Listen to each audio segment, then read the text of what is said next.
Hi, my name is Sunwoo Lee. My research is an attempt to understand the pattern of heavy metal migration at Flushing Metal's Corona Park over the last 2 years. In the United States, over half of the population lives in an urban area. In an urban area, many anthropogenic sources create toxic heavy metal pollution in the air, water, and soil. My research is mainly focused on Flushing Metal's Corona Park in Queens, New York, which is one of the most populated and diversified cities in the world. Ultimately, this research will help us with the new solutions for heavy metal pollution all around the world. As you can see in this figure, Corona Park is located in the green area in the northern part of the map. Corona Park was originally established as a salt marsh. Later in the 19th century, it was made into an ash dump.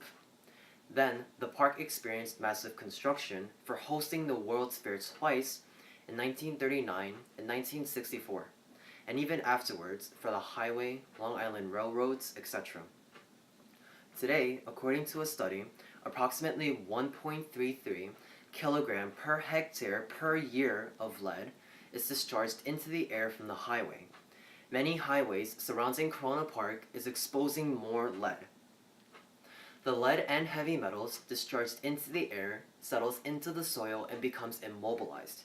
Because the soil has a porous structure, as seen here, that also contains various anions that help with heavy metal immobilization through adsorption and absorption. However, when water, such as rain, flows through the soil, it dissolves the heavy metal and mobilizes it into the deeper layers. As you can see in figure 1, the water will go down to the bedrock and turn towards the Long Island Sound. Other factors that affect heavy metal mobilization are the oxidation states of other heavy metals such as iron.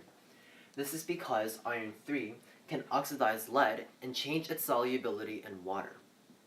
Also, the oxygen concentration in the oxygen horizon is important. Oxygen can convert strong bases such as sulfide to weak bases such as sulfate. When lead is bound to sulfide, it has a very low solubility product of 1 times 10 to the negative 28. However, when lead is bound to sulfate, it dissolves into water better, thus immobilizes faster. The XRF, or X-ray fluorescence, is an emission spectroscopy that analyzes the type and concentration of the heavy metal. When the X-ray is given to the sample, the inner shell electron will get excited and move to a higher energy shell, eventually back down to ground state, emitting fluorescence. The fluorescent wavelength will tell the kind of heavy metal present in the sample, while the intensity of the fluorescence is proportional to the heavy metal concentration. According to Fick's law, when a heavy metal moves, it moves from a high concentration to a low concentration, which is called a flux. Therefore, my hypothesis is, if we can measure the heavy metal concentration over the years, we can predict and explain the mobility pattern using Fick's law. To apply Fick's law, we need to know the heavy metal concentration in each area, the distribution constant between water and soil, and the amount of water flowing through the area.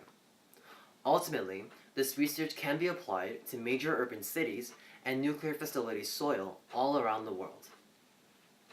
In order to achieve my goal, I took soil samples at various spots, spots 1 through 5, near the northern part of Meadow Lake. I used an auger core to collect 70 grams of soil sample at 4 different layers up to 32 centimeters. Then the samples were taken to the lab. The samples were crushed into powder, placed in an XRF container, and was analyzed. The data was then analyzed to find a reasonable scientific explanation for the observed migration pattern. Finally, I will utilize Fick's law to devise a conclusion, if necessary, by a mathematical simulation. Here's the table for sulfide and lead concentration at the 5 spots in the 4 layers over the last 2 years. When we compare the concentration of sulfide and lead, we notice that the sulfide concentration is higher than the lead concentration at almost all the spots. Considering the very low solubility products of lead with sulfide, it is safe to conclude that sulfide is the major factor for heavy metal immobilization at each spot. Figure 12 shows the lead concentration at the 5 spots in the 4 layers. Figure 12 is at first drawn to confirm the ordinary belief, which is water mobilizes the heavy metal from the top surface to the deeper layers. Unfortunately, I found the falsification of that belief by the data. For example, at spot 3, the top layer lost 150 ppm of lead. However, the second, third, and fourth layer overall gained over 1000 ppm of lead. If the water does mobilize the heavy metal from the top surface to the deeper layers, that is impossible. This trend repeats at the other spots, so I was lost. However, in a new graphical representation in Figure 13, the top graph shows the lead concentration change at the 5 spots in the first layer. The second graph shows the lead concentration change at the 5 spots in the second layer, and so on. We notice a general trend of spots 2 through 5 in each layer. Spot 2 has the highest concentration, and the concentration gradually decreases as we go to spot 5, with one exception.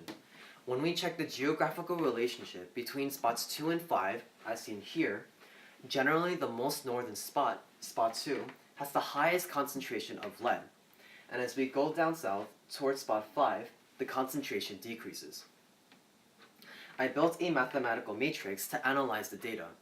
I had a strong impression from the curve in Figure 13 that appears to show the lead has mobilized from the top surface to the deeper to spot 5, from spot 2 to spot 5. I then incorporated the concept of Fick's law into the mathematical matrix. As time flows, the heavy metals will mobilize from high concentration to a low concentration. Then, as I explained earlier about mobilization, the water must dissolve the heavy metal according to the K value, which is proportional to the solubility product and the amount of water. As time flows from A to B and so on, the water will take some heavy metal to the next spot, leaving the remaining amount in the soil.